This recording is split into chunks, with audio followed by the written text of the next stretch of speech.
Hello, Teacher Mark. My name is Lily, and my student number is S0441040.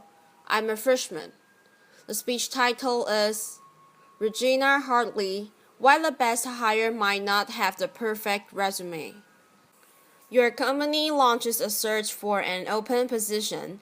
The applications start rolling in, and the qualified candidates are identified.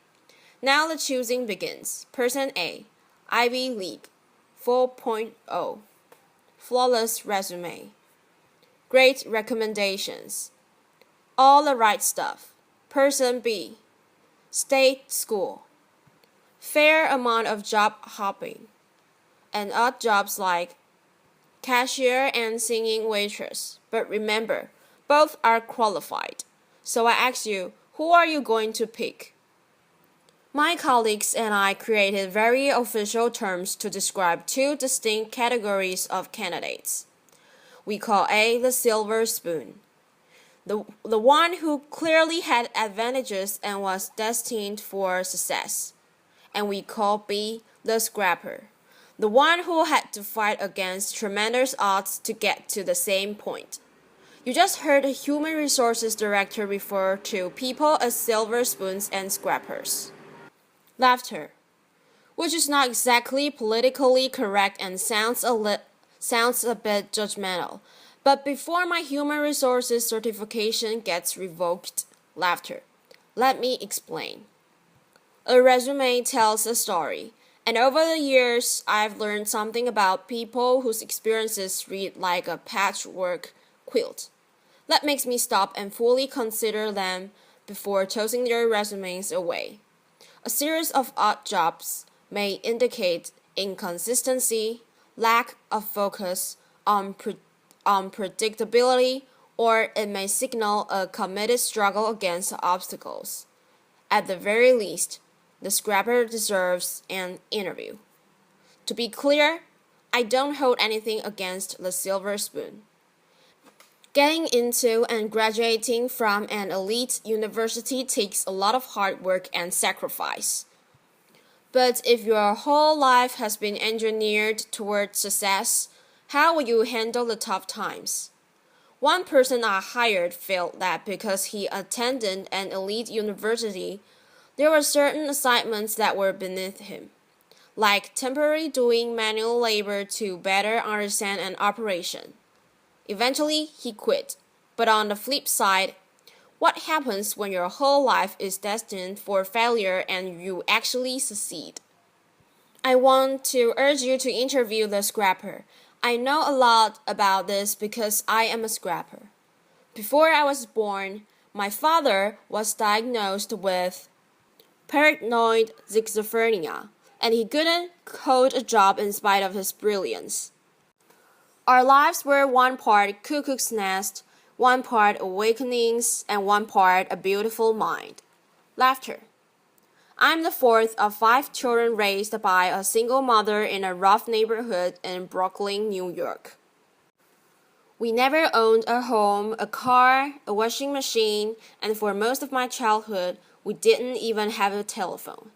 So I was highly motivated to understand the relationship between business success and scrappers. Because my life could easily have turned out very differently. As I met successful business people and read profiles of high-powered leaders, I noticed some commonality. Many of them had experienced early hardships, anywhere from poverty, abandonment, death of a parent while young, to learning disabilities, alcoholism, and violence. The conventional thinking has been that trauma leads to distress, and there's been a lot of focus on the resulting dysfunction. But during studies of dysfunction, data revealed an unexpected insight, that even the worst circumstances can result in growth and transformation. A remarkable and counterintuitive phenomenon has been discovered, which scientists call post-traumatic growth.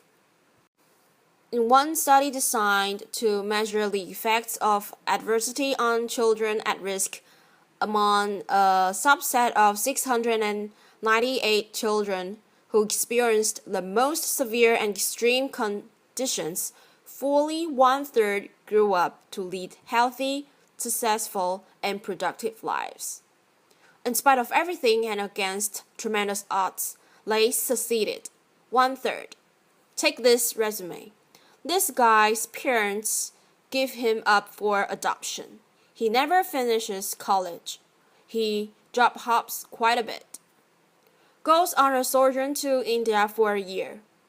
And to top it off, he has dyslexia. Would you hire this guy?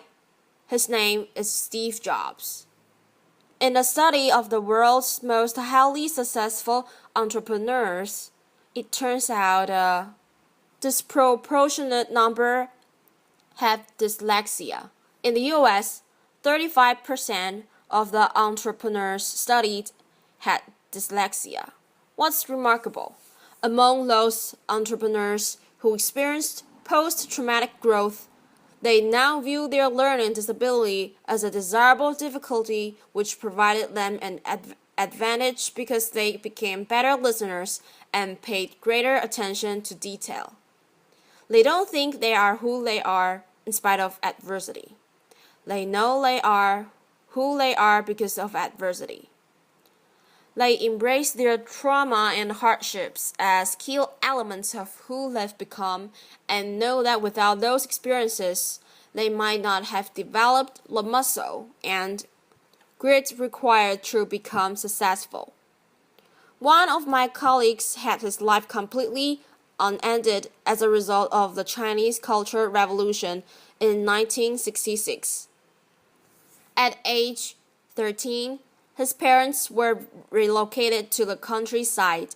The schools were closed and he was left alone in Beijing to fend for himself until 16, when he got a job in a clothing factory. But instead of accepting his fate, he made a resolution that he would continue his formal education. 11 years later, when the political landscape changed, he heard about a highly selective university admissions test.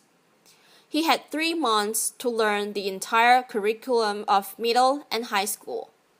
So every day he came home from the factory, took a nap, studied until 4 a.m., went back to work and repeated the cycle every day for 3 months. He did it. He succeeded. His commitment to his education was unwavering, and he never lost hope. Today, he holds a master's degree, and his daughters each have degrees from Cornell and Harvard. Scrappers are propelled by the belief that the only person you have full control over is yourself. When things don't turn out well, scrappers ask, what can I do differently to create a better result? Scrappers have a sense of purpose that prevents them from giving up on themselves. Kind of like if you've survived poverty, a crazy father, and several muggings, you figure, business challenges, laughter. Really? Piece of cake, I got this. Laughter. And that reminds me, humor. Scrappers know that humor gets you through the tough times, and laughter helps you change your perspective. And finally, there are relationships. People who overcome adversity don't do it alone. Somewhere along the way, they find people who bring out the best in them and who are invested in their success. Having someone you can count on no matter what is essential to overcoming adversity. I was lucky. In my first job after college, I didn't have a car, so I carpooled across 2 bridges with a woman who was the president's assistant. She watched me work and encouraged me to focus on my future and not drill on my past. Along the way, I've met many people who have provided me brutally honest feedback, advice, and mentorship. These people don't mind that I once worked as a singing waitress to help pay for college. Laughter. I'll leave you with one final valuable insight. Companies that are committed to diversity and inclusive practices tend to support scrappers and outperform their peers. According to Diversity Inc., a study of their top 50 companies for diversity outperformed the S&P 500 by 25%. So back to my original question, who are you going to bet on? Silver spoon or scrapper? I say, choose the underestimated contender, whose secret weapons are passion and purpose. Hire the scrapper. Applause.